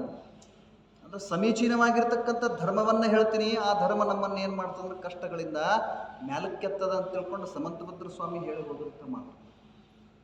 ಅಂಥ ಧರ್ಮವನ್ನು ಜೈನಾಚಾರ್ಯರು ಜಿನಮುನಿಗಳು ಏನು ಮಾಡಿದ್ದಾರೆ ಅಂತಂದ್ರೆ ಹೇಳಿ ಹೋಗಿದ್ದಾರೆ. ಅದು ಜಗತ್ತಿನೊಳಗೆ ಲೌಕಿಕ ಪ್ರಮಾಣದಿಂದಲೂ ಕೂಡ ಏನಿದೆ ಅಂದ್ರೆ ಶ್ರೇಷ್ಠ ಇದೆ. ಅದರೊಳಗೆ ಎರಡು ಮಾತುಗಳಿಲ್ಲ ಅನ್ನುವಂಥ ಸಂಗತಿಯನ್ನ ಇಲ್ಲಿ ಟೇಕ್ ಚಂದ್ಜಿಯವರು ಏನು ಮಾಡ್ತಾ ಇದ್ದಾರೆ ಅಂದ್ರೆ ಹೇಳ್ತಾ ಇದ್ದಾರೆ. ಇವೆಲ್ಲ ನೆನಪು ಮಾಡಿ ಕೊಡ್ತಾ ಇದ್ದಾರೆ ನಮಗೆ. ನಾವೆಲ್ಲ ಮರ್ತು ಬಿಟ್ಟಿದ್ದೀವಿ. ನಮಗೆ ಬರೀ ದೋಷಗಳೇ ಕಾಣಿಸ್ಲಿಕ್ಕತ್ತಾವ. ಆದರೆ ಜಗತ್ತಿನೊಳಗೆ ಇವೆಲ್ಲ ಗುಣಗಳಿಗೂ ಕೂಡ ಏನಿದೆ ಅಂದ್ರೆ ಮಾನ್ಯತೆ ಇದೆ. ಅದಕ್ಕೆ ನಮ್ಮ ಧರ್ಮ ಶ್ರೇಷ್ಠ ಇದೆಪ್ಪ. ನಿಮ್ಮ ಜೈನ ಧರ್ಮ ಯಾಕೆ ಶ್ರೇಷ್ಠ? ಏನೈತಿ ನಿಮ್ಮ ಜೈನ ಧರ್ಮಗಳು? ತಿನ್ನಾಕೈತು, ಉಣ್ಣಾಕೈತು, ಏನರ ಒಂದಿಷ್ಟು ಹೊಸದು ಹಾಕೋಬೇಕಂದ್ರೆ ಅದಾಯ್ತು, ಏನೈತಿ ನಿಮ್ಮ ಒಳಗೆ ಅಂತ ತಿಳ್ಕೊಂಡು ಕೇಳ್ತಕ್ಕಂಥ ಬೇರೆ ಮತದವರಲ್ಲ. ಇವ್ರು ನಮ್ಮವ್ರನ್ನ ಏನು ಮಾಡ್ತಾರಂದ್ರೆ ಈ ಪ್ರಶ್ನೆಗಳನ್ನು ನಮಗೆ ಉಪಸ್ಥಿತಿ ಮಾಡ್ತಾ ಇರ್ತಾರೆ. ಅವಾಗ ಅವ್ರಿಗೆ ಟೇಕ್ ಚಂದ್ಜಿಯವ್ರ ಸಮೀಪ ಏನು ಮಾಡೋದು ಅಂದ್ರೆ ಕರ್ಕೊಂಡು ಬರೋದ ಸ್ವಲ್ಪ ನಿಧಾನವಾಗಿ ಏನು ಮಾಡು ಅಂತಂದ್ರೆ ಇದನ್ನು ಇನ್ಟೇಕ್ ಮಾಡಪ್ಪ. ಬರೀ ಬ್ಯಾರೆನ ಟೇಕ್ ಮಾಡಿದ್ದೀನಿ, ಅದಕ್ಕೆ ನೀ ಇದನ್ನ ಏನು ಮಾಡು ಅಂದ್ರೆ ಇನ್ಟೇಕ್ ಮಾಡು. ಇದನ್ನೊಂದು ವಿಷಯವನ್ನು ಸ್ವಲ್ಪ ತಿಳ್ಕೊ. ಜಗತ್ತಿನೊಳಗೆ ಯಾಕೆ ಶ್ರೇಷ್ಠ ಇದೆ ನಮಗೆ, ಇದನ್ನ ಏನು ಮಾಡ್ತಾ ಇದ್ದಾರೆ ಅಂತಂದ್ರೆ ಟೇಕ್ ಚಂದ್ ಹೇಳ್ತಾ ಇದ್ದಾರೆ. ನೋಡ್ರಿ, ದ್ವೇಷಪೂರ್ಣ ಪ್ರತಿಕ್ರಿಯೆ ಮಾಡದಿದ್ದರೆ ಅವನ ಕುರಿತಾಗಿ ಜನರು ಇವನು ಧನ್ಯನಿದ್ದಾನೆ, ಮಹಾಧೀರನಿದ್ದಾನೆ, ಸಮಿತಾ ಪರಿಣಾಮವುಳ್ಳವನಿದ್ದಾನೆ ಎಂದು ತಿಳಿದು ಅವನನ್ನು ಪೂಜಿಸುತ್ತಾರೆ. ಅಭಿಮಾನ ಮಾಡದಂಥವನ ಕುರಿತಾಗಿ ಜನರು ಇವನು ಮಹಾಮಾನವನಿದ್ದಾನೆ, ಇವನಿಗೆ ಸ್ವಲ್ಪ ಮಾತ್ರವೂ ಗರ್ವವಿಲ್ಲವೆಂದು ಕೊಂಡಾಡುತ್ತಾರೆ. ಅಭಿಮಾನ ಇರಲಿಲ್ಲ, ಮಾನ ಕಷಾಯದಿಂದ ಇರದೇ ಇರತಕ್ಕಂಥ ವ್ಯಕ್ತಿ, ದುರಂಕಾರ ಅವನೊಳಗೆ ಇರಲಿಲ್ಲ, ಅಹಂಕಾರವನ್ನು ಪಡ್ತಾ ಇರಲಿಲ್ಲ ಅಂತಂದ್ರೆ ಜಗತ್ತೆಲ್ಲ ಏನು ಮಾಡ್ತದೆ ಅಂತಂದ್ರೆ ಇವು ಎಷ್ಟು ಮಹಾಮಾನವಿದ್ದಪ್ಪ, ಇವು ಸ್ವಲ್ಪ ಕೂಡ ಗರ್ವ ಅನ್ನೋದೇ ಇಲ್ಲ ನೋಡು. ಛಲ ಕಪಟ ಮಾಡದಂಥವನ ಕುರಿತು ಇವನು ಪರಿಶುದ್ಧ ಮನಸ್ಸಿನ ಮನುಷ್ಯನಿದ್ದಾನೆ, ಸರಳ ಪರಿಣಾಮಿ ಇದ್ದಾನೆ, ಕುಟಿಲತೆಯೂ ಇಲ್ಲದ ಇವನು ಧನ್ಯನಿದ್ದಾನೆ ಎಂದು ತಿಳಿದು ಜನರು ಅವನ ಸ್ತುತಿ ಮಾಡುತ್ತಾರೆ. ಮಾನಕಷಾಯ ಇಲ್ಲ, ಮಾಯಾಕಷಾಯ ಇಲ್ಲ. ಮಾನಕಷಾಯ ಮತ್ತು ಮಾಯಾಕಷಾಯಗಳಿಂದ ಏನಾಗಿದೆ ಅಂದರೆ ಇಡೀ ಜಗತ್ತ ಉರಿದು ಹೋಗ್ತಾ ಇದೆ. ಅದಕ್ಕೆ ಕುವೆಂಪು ಅವರು ಆ ಗೊಮ್ಮಟ ದರ್ಶನ ಇತ್ತಲ್ಲ, ಆ ಗೊಮ್ಮಟ ದರ್ಶನವನ್ನು ನೋಡ್ತಕ್ಕಂಥ ಸಮಯದೊಳಗೆ ಆ ಗೊಮ್ಮಟ ದೇವನನ್ನು ನೋಡಿ ಅದೊಂದು ಬರ್ದಾರಲ್ಲ, ತೆಕ್ಕನೆ ತುಡುಕಿ ಒಂದು ಪದ್ಯವನ್ನು ಅದರೊಳಗೆ ಬರ್ದಿದ್ದಾರೆ ಅವರು. ಜಗತ್ತಿನೊಳಗ ಏನ ಅಹಂಕಾರದಿಂದ ಮೆರೆದು ಉರಿಯುವವರೆಲ್ಲ ಏನಿದ್ದಾರಲ್ಲ ಅವರೆಲ್ಲರೂ ಬಂದು ಕಲಿಯಲಿಲ್ಲಿ ನಿನ್ನ ದಿವ್ಯ ಸಾನ್ನಿಧ್ಯದ. ನಾ ಶ್ರೇಷ್ಠ ಇದೀನಿ, ನನ್ನ ರೂಪ ಶ್ರೇಷ್ಠದ, ನನ್ನ ದೇಹ ಶ್ರೇಷ್ಠದ, ಹಿಂಗೆ ಇನ್ನುಳಿದಂಥ ಅನೇಕ ವಿಷಯಗಳಲ್ಲೆಲ್ಲ ಗರ್ವಪಟ್ಟ ಮೆರೆದು ಉರಿಯುವಂಥವರೆಲ್ಲರೂ ಏನು ಮಾಡಲಿ ಅಂದ್ರೆ ಪ್ರಭು ನಿನ್ನ ಚರಣ ಕಮಲದೊಳಗೆ ಬಂದು ಕಲೀಲಿ. ಇಲ್ಲಿ ವೀತರಾಗತ್ತೆ ಅಂದ್ರೆ ಏನದ? ಮಹತೋ ಮಹಿಮ ಅನ್ನುವಂಥ ಶಬ್ದವನ್ನು ಬರೀತಾರೆ. ಮಹಾನ್ ಅಂದ್ರೆ ಮಹಾನ್. ಅಂಥ ವಿರಾಟ ವಿಗ್ರಹವನ್ನು ನೋಡಿ, ಇಂಥ ಜನಪ್ರತಿಮೆಯನ್ನು ನೋಡಿ ಜಗತ್ತೆಲ್ಲ ಪಾಠ ಕಲೀಲಿ ಇಲ್ಲಿ ಬಂದ ಅಂತ ತಿಳ್ಕೊಂಡು ಕುವೆಂಪು ಅವ್ರು ಏನು ಮಾಡ್ತಾರೆ ಅಂದ್ರೆ ಬರೀತಾರೆ. ಯಾವ ಸಮಯದೊಳಗೆ ವ್ಯಕ್ತಿ ಒಂದಿಷ್ಟು ಹಂತವನ್ನು ದಾಟಿ ವಿಚಾರದ ಒಂದು ಸಮತಟ್ಟವಾದಂಥ ಪ್ರದೇಶಕ್ಕೆ ಹೋಗ್ತಾರಲ್ಲ ಯಾರು, ಅವಾಗ ಎಲ್ಲರಿಗೂ ಅದೇ ಅನುಭವ ಆಗ್ತಿತ್ರಿ.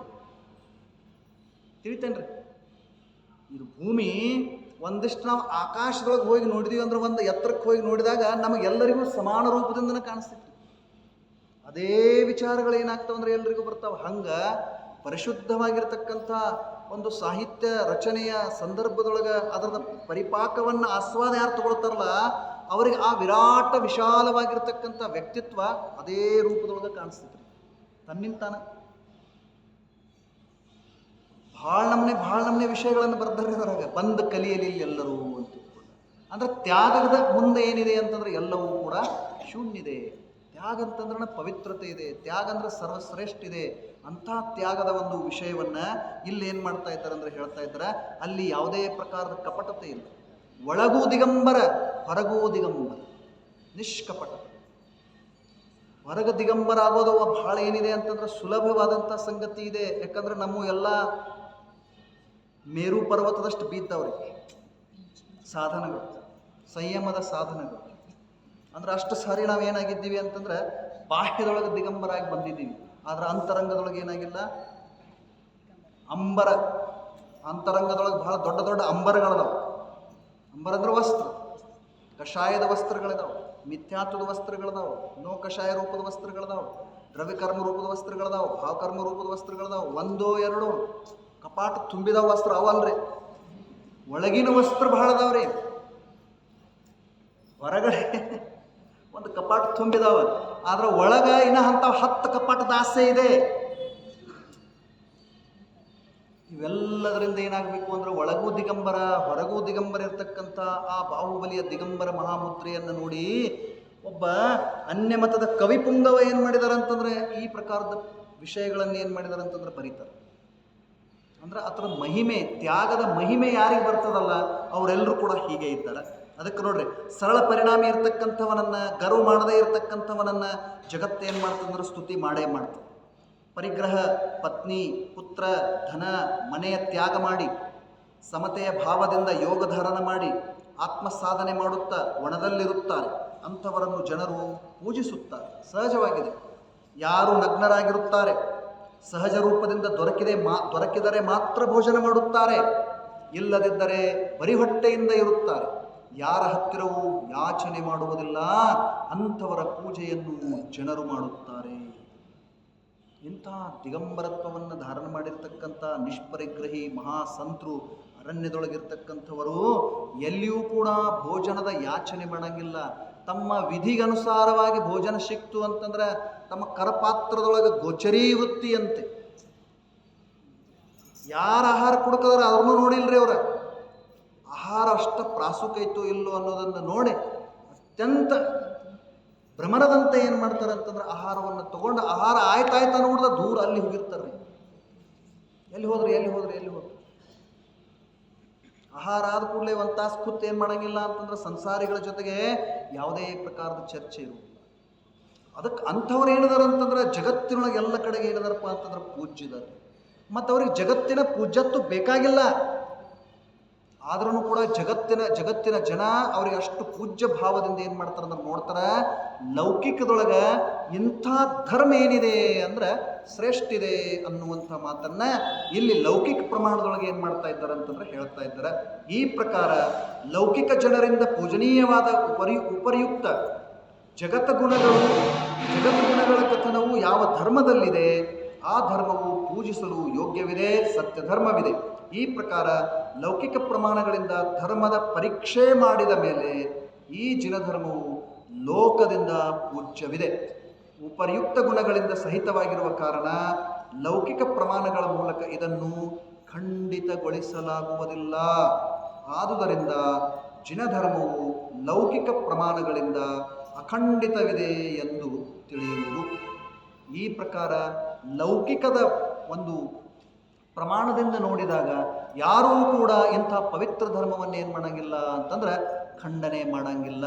ಎಷ್ಟೋ ಜನ ಹಿಂಗೆ ಹೇಳ್ತಾರಲ್ಲ, ನನಗೆ ಜೈನರು ಭಾಳ ವಿರೋಧಿಗಳದಾರ, ಆದ್ರೆ ಜೈನ ಧರ್ಮ ಮಾತ್ರ ಏನಿದೆ ಅಂದ್ರೆ ಜಗತ್ತಿನ ಶ್ರೇಷ್ಠ ಐತೆ ನೋಡಪ್ಪ, ಹಿಂಗೆ ಹೇಳುವಂಥವ್ರನ್ನ ನಾವು ನೋಡ್ತೇವೆ. ಜೈನಿ ಯಾರಿಗಾದ್ರೂ ವೈರಿ ಇದ್ದ ಅಂದ್ರೆ ಆ ವೈರಿ ಸಹಿತ ಹೇಳ್ತಾ ಅವ್ನು ಭಾಳ ಪ್ರಾಮಾಣಿಕದ, ಅವಂಗಿದೆಲ್ಲ ಹೇಳಬೇಡ, ಅವ್ನು ನಡೆಯಂಗಿಲ್ಲ, ಅವನನ್ನು ವೈರಿದ ಖರೆ ಭಾಳ ಪ್ರಾಮಾಣಿಕದ ಅಂದ್ರೆ ಇದರ ಅರ್ಥ ಜೈನತ್ವದ ಬೋಧ ಅವ್ನಿಗೆ ಏನಾಗೈತಿ ಅಂತಂದ್ರೆ ಸಹಜವಾಗಿ ತಿಳಿದಿದೆ, ಅವರ ಮಹತ್ವ ಏನಿದೆ ಅನ್ನೋದು ತಿಳಿದಿದೆ. ಇಂಥ ಪ್ರವೃತ್ತಿ ಲೋಕದೊಳಗಿರೋದ್ರಿಂದ ಜಗತ್ತಿನೊಳಗೆ ಜೈನ ಧರ್ಮ ಏನಿದೆ ಅಂದ್ರೆ ಶ್ರೇಷ್ಠ ಇದೆ ಅನ್ನುವಂಥ ಮಾತನ್ನ ಲೌಕಿಕ ಪ್ರಮಾಣದಿಂದ ಪಂಡಿತ್ ಟೇಕ್ ಚಂದ್ರಜಿಯವರು ಏನು ಮಾಡಿದ್ರು ಅಂದ್ರೆ ಹೇಳಿದರು.